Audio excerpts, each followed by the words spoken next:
है city news Mumbai.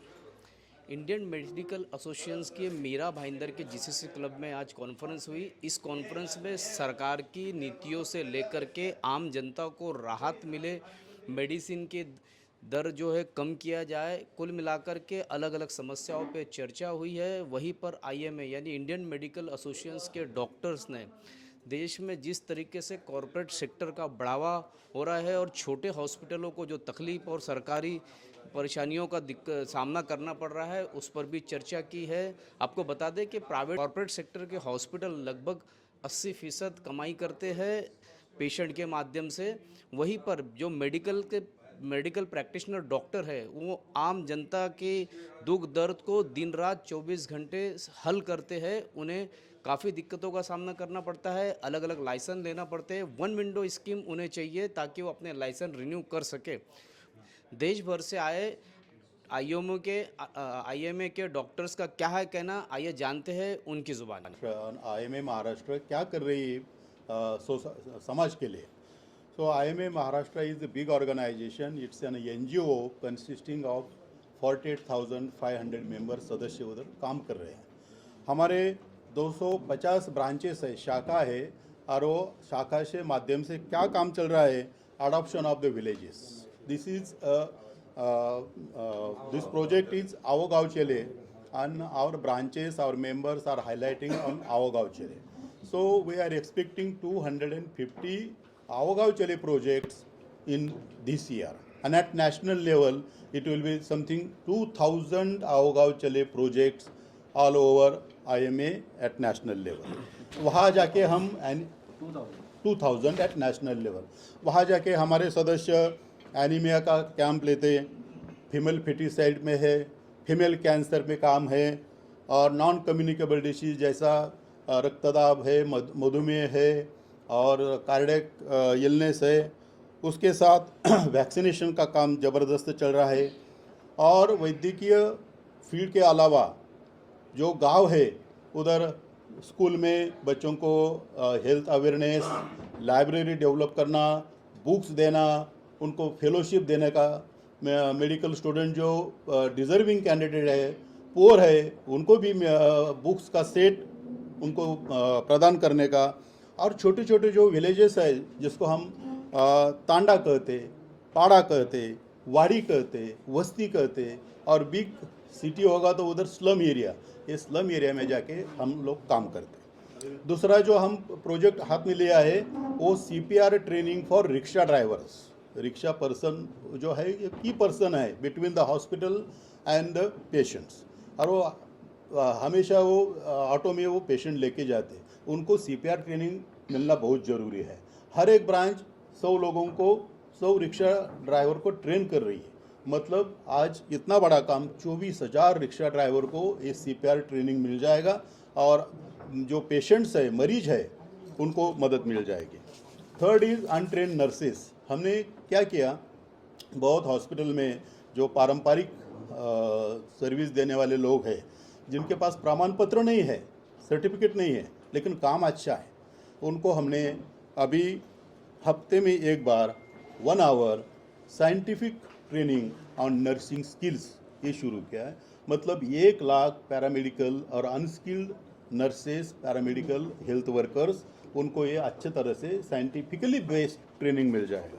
Adoption of TB patients, IMA ये government के साथ हैंड इन हैंड काम करती है. जैसा कि हमने HIV एड्स में काम किया है, जैसा कि हमने कोविड में अच्छा काम किया है, वैसा मीजल्स में है, और अब TB में हम काम कर रहे हैं.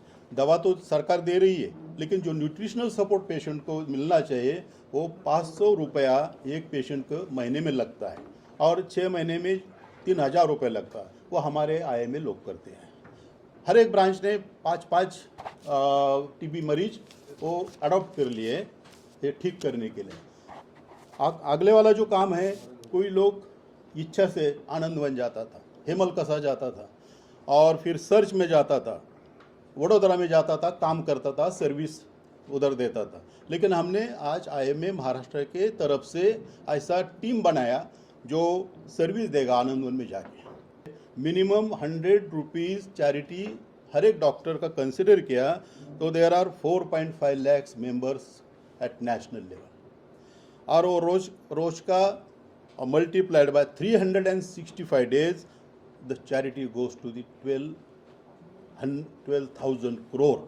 So इतना बड़ा चैरिटी करने वाला एक ही घटक समाज में है जो है Indian medical association member. Sir, आज के दौर को देखते हुए डॉक्टर के पास जाना इलाज करवाने के लिए आम गरीब जनता की बस की बात नहीं रही। दवाई से लेकर डॉक्टर की फीस तक काफ़ी महंगी होगी। इसके लिए क्या करेंगे? अभी इसके ऊपर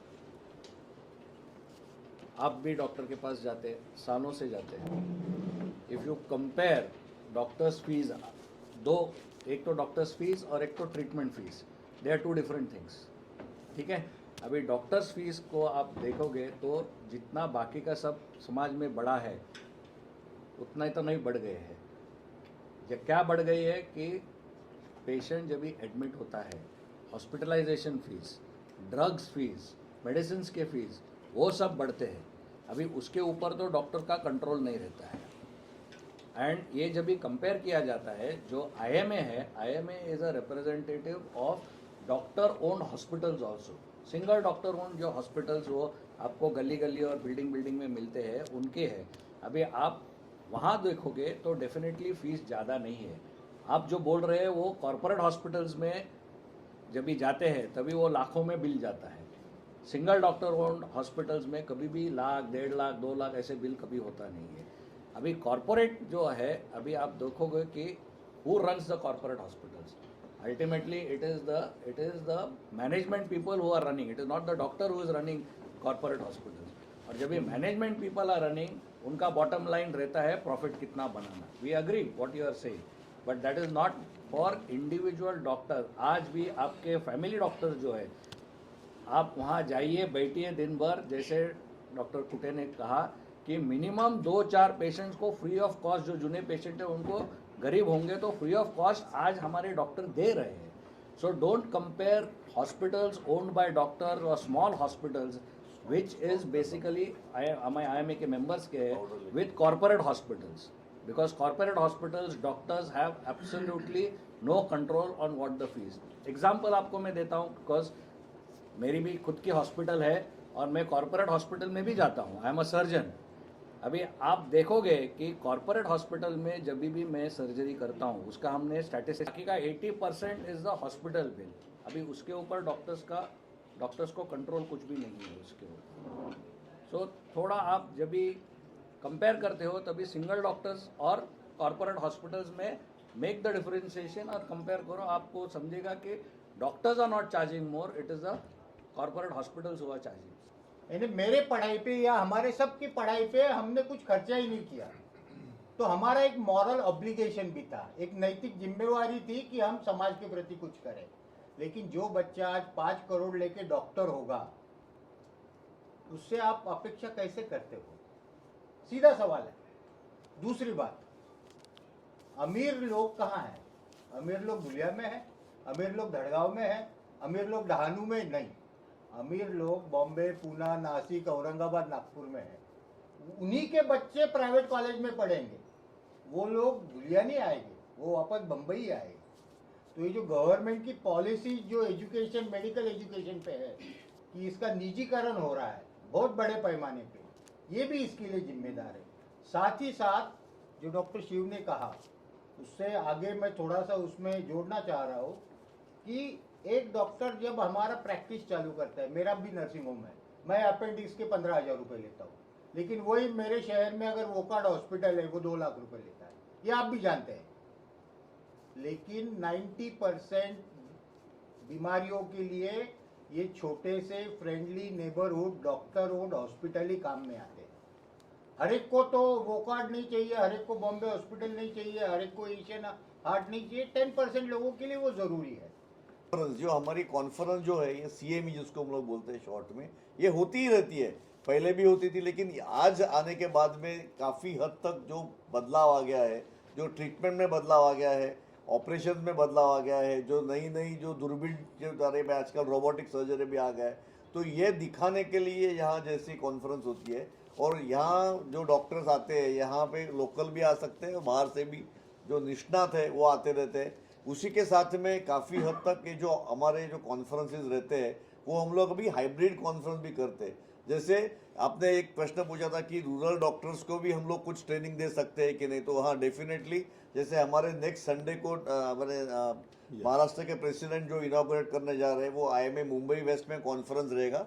वो स्पेशली डेडिकेटेड डर्मा कॉन्फ्रेंस है, लेकिन अभी तक कम से कम 500 लोग ऑल ओवर महाराष्ट्र से रजिस्टर हो गए हैं, जो वेबसाइट के ऊपर देख सकते हैं, ऑनलाइन देख सकते हैं। तो ये कॉन्फ्रेंस जो है ये एक हमारी कंटिन्यूस प्रोजेक्ट है, कंटिन्यूस हमारा काम चालू रहता है।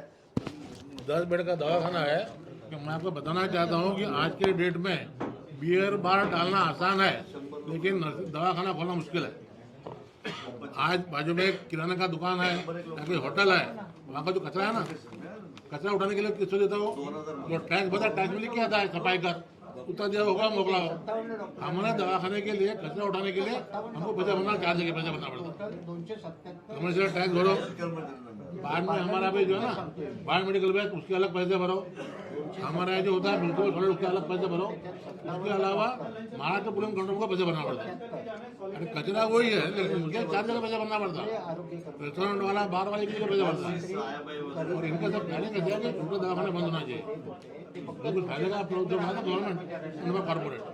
आज आप कलकत्ता आ जाओ ना, कलकत्ता में कोई भी सिंगल डॉक्टर नर्सिंग नहीं है, अभी लफड़े में 10-20 डॉक्टर इकट्ठा नर्सिंग बोलते हो, तो खर्चा प्राइवेट में छोटे दवाखाने में ज़्यादा नहीं आता। बंदी से आनी चाहिए। हाँ, हम बोलते आना चाहिए बंदी। नहीं, हमारा वो मतलब नहीं है।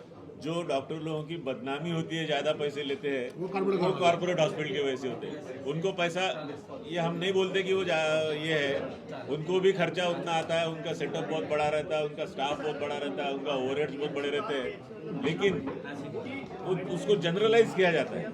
क्योंकि वो जब बिल दिखाते हैं तो कॉर्पोरेट हॉस्पिटल के बिल दिखाते हैं, छोटे हॉस्पिटल के बिल नहीं दिखाते।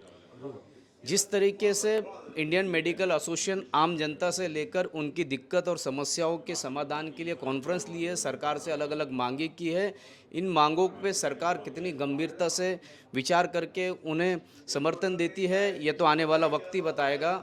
इसी तरह की खबरों के लिए मेरे यानी शकील शेख के साथ बने रहे, देखते रहे सिटी न्यूज़ मुंबई।